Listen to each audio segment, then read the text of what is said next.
Hello बच्चों, इस video में मैं जून के सिलेबस के साथ उपस्थित हुई हूँ।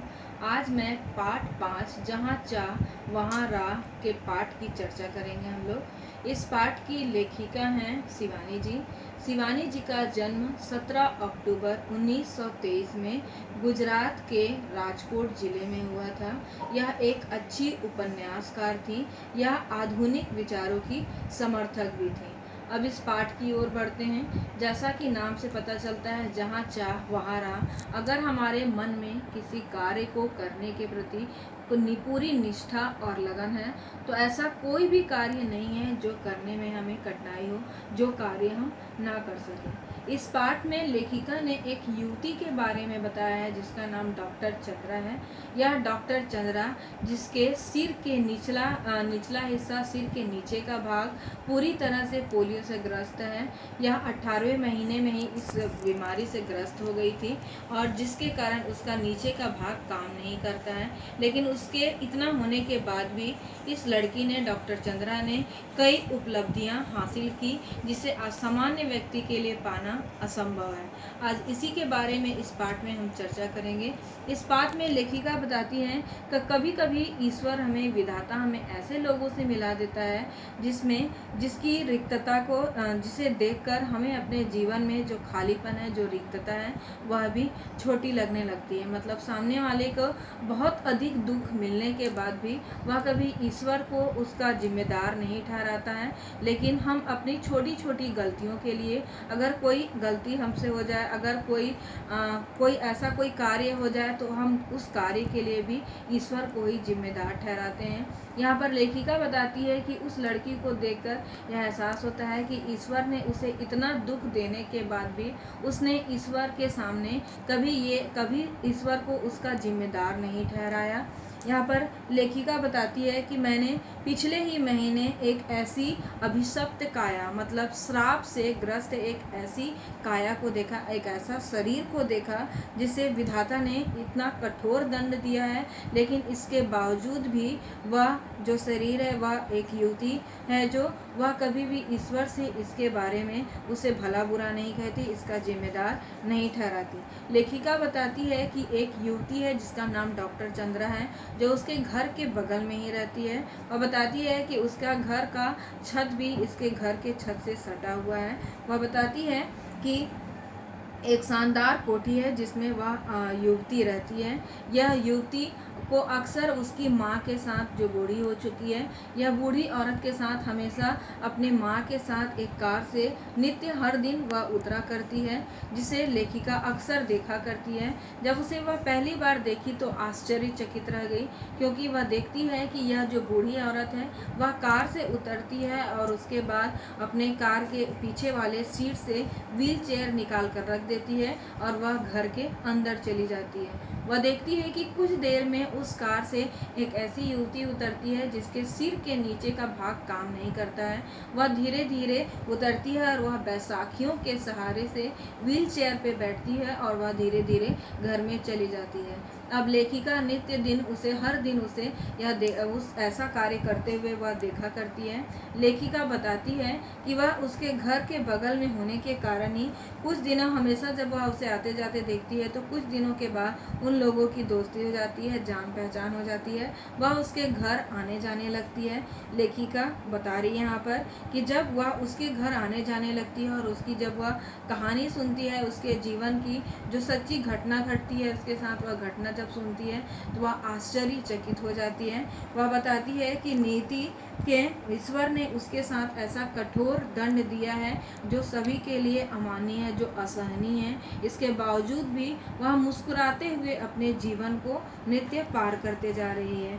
यहाँ पर लेखिका बताती है कि उस लड़की को, उस युवती को देखकर मुझे ऐसा लगता है जैसे वह कोई देवांगना हो, कोई परी हो, क्योंकि इतनी कठिनाई के बाद भी वह बिना किसी से कुछ कहे, इसका किसी जिम्मेदार किसी दूसरे को ठहराए, वह आसानी से अपने जीवन को जिए जा रही है। यहाँ पर लेखिका एक व्यक्ति के बारे में बताते हुए कहती है कि एक व्यक्ति जो गोरा चिट्टा है, जिसे उसने अपने दीदी के यहाँ लखनऊ में देखा था। जब लेखिका अपनी बहन के यहाँ लखनऊ गई थी तो वहाँ एक ऐसे युवक को देखा था जो गोरा चिट्टा था। उसने सफ़ेद कपड़े पहने हुए थे। वह IAS की परीक्षा देने के लिए इलाहाबाद जा रहा था। वह जब इलाहाबाद देकर परीक्षा देकर जब वापस लौट रहा था ट्रेन से, तो ट्रेन से आते समय उतर के उसने एक जगह चाय पीने के लिए, जब ट्रेन रुकती है तो वह एक जगह चाय पीने के लिए उतरता है। उसके चाय पीते में ही वह ट्रेन चलने लगती है। वह अपने चाय के उस कुल्हड़ को लेकर, वह जो चाय का पात्र रहता है उसको लेकर चढ़ने की कोशिश करता है, लेकिन ट्रेन की गति तेज होने के कारण वह ट्रेन के नीचे आ जाता है। लेखिका उस युवक के बारे में बताती है कि उस युवक का मृत्यु तो नहीं होता उसके नीचे ट्रेन के नीचे आने से, लेकिन उसका जो दाहिना हाथ होता है वह दाहिना हाथ खराब हो जाता है, कट जाता है। उसके शरीर का एक हिस्सा ऐसे होने के कारण, वह व्यक्ति घायल होने के कारण, उसके एक हाथ पे कटने के कारण वह अपना मानसिक संतुलन खो बैठता है।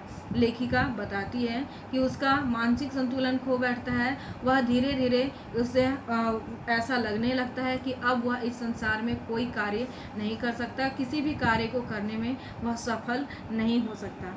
लेखिका बताती है कि वह अपने इस दुख को भुलाने के लिए पहले नशे की गोलियां लेने लगता है और उसके बाद एक औरत के घर वह आने जाने लगता है, और इस तरह उसका अपना एक हाथ खो करके हथियार डाल देता है कि अब वह जीवन में तरक्की नहीं कर सकता, आगे नहीं बढ़ सकता। वह उदाहरण प्रस्तुत करना चाहती है इस लड़की का कि वह एक बार उस चंद्रा लड़की से मिले, उसे इस लड़की को देखे जिसका सिर के नीचे का पूरा भाग है वह केवल मांस का ढेर के समान है, जिसे वह उपयोग में नहीं ला सकती। लेकिन वह युवक जिसने अपना केवल एक हाथ खोया, उसने हथियार डाल दिया कि अब वह जीवन में आगे नहीं बढ़ सकता। लेकिन यह एक चंद्रा है जिसका पूरा भाग काम नहीं करने के कारण भी वह जीवन में, उसके लिए कई उम्मीदें हैं, वह अपने जीवन से कई सपने देखती है जिसे वह पूरा करने की इच्छा भी रखती है। यहाँ पर लेखिका बताती है कि जब वह उसके घर आती जाती है तो वह अक्सर अपने पढ़ाई से संबंधित उसने डॉक्टर चंद्रा ने जो डिग्री ली है उसके अनुसार वह चाहती है कि वह अपने जीवन में और आगे कैसे बढ़ सकती है, और इसके लिए अक्सर वह डॉक्टर या शिवानी से पूछा करती है कि मुझे आप लखनऊ जाते ही क्या मुझे ड्रग रिसर्च इंस्टीट्यूट में पूछकर यह बताएंगी कि क्या वहां आने पर मेरे विषय माइक्रोबायोलॉजी जो डिग्री इस डॉक्टर चंद्रा ने ली है, तो वह कहती है कि इससे संबंधित कुछ सामग्री मिल सकेगी। या फिर बार बार पूछती है कि आपका दामाद तो ईस्ट वेस्ट सेंटर में है, क्या आप मुझे उन्हें मेरा बायोडाटा भेजकर पूछ सकेंगे कि मुझे वहाँ का कोई फेलोशिप मिल सकती है, मतलब वहाँ की कोई ऐसा उससे जुड़ने का कोई मौका मिल सकता है या नहीं। यहाँ पर लेखिका बताती हैं, यहाँ कभी सामान्य सी हड्डी, किसी हमारे शरीर का एक छोटा सा हड्डी भी अगर हम टूट जाता है तो उसे देखकर हम बेचैन हो जाते हैं। और इधर यह लड़की है जिसका शरीर का निचला भाग काम नहीं करने के बाद भी उसका हर अंग एक अंग है, वह काम करने के लिए ललायित है, किसी नए कार्य को करने के लिए उत्साहित है। आजकल ITI मद्रास में काम कर रही है। उस लड़की के बारे में बताती हैं कि डॉक्टर चंद्रा अभी ITI मद्रास में काम कर रही है। मद्रास जो अभी अब नया नाम चेन्नई हो गया है। वह बताती है उसके बारे में कि जन्म के 18वें महीने में ही उसके गर्दन के नीचे का भाग पोलियो से निर्जीव हो गया था। पूरा शरीर पोलियो होने के कारण निर्जीव हो गया था, लेकिन उसके साहस इतनी बड़ी समस्या आने के बाद भी उसके साहस में कभी कमी नहीं आई। यहाँ पर लेखिका बताती है कि मैं चाहती हूँ कि मुझे कोई, यहाँ पर डॉक्टर जो चंद्रा है वह अक्सर कुछ बातें अपना शिवानी से शेयर किया करती है, अपने बारे में कुछ बताया करती है, जिसमें वह कहती हैं कि मैं यह नहीं चाहती हूँ कि मुझे किसी का सहारा लेकर कहीं चलना पड़े या किसी से मेरे वजह से किसी दूसरे को कोई परेशानी हो, मैं यह नहीं चाहती। वह बताती है कि आपने देखा होगा अक्सर मुझे अगर कहीं आना जाना हो तो मेरी माँ मेरी कार के साथ उसे ड्राइव करके मेरे साथ वह जाती है, लेकिन मैं नहीं चाहती हूँ कि मुझे किसी की मदद लेनी पड़े, किसी सहायता लेनी पड़े। और इसलिए वह बताती है कि अपने घर में ही उसने एक ऐसा प्रयोगशाला, ऐसा लैब बना के रखा है जहाँ पर सारी चीज़ों को वह आसानी से, बिना किसी दूसरे के सहायता के आसानी से वह काम कर सके। यहाँ तक पाठ होने के बाद अब आगे वीडियो में अपने पाठ को आगे बढ़ाएंगे। धन्यवाद।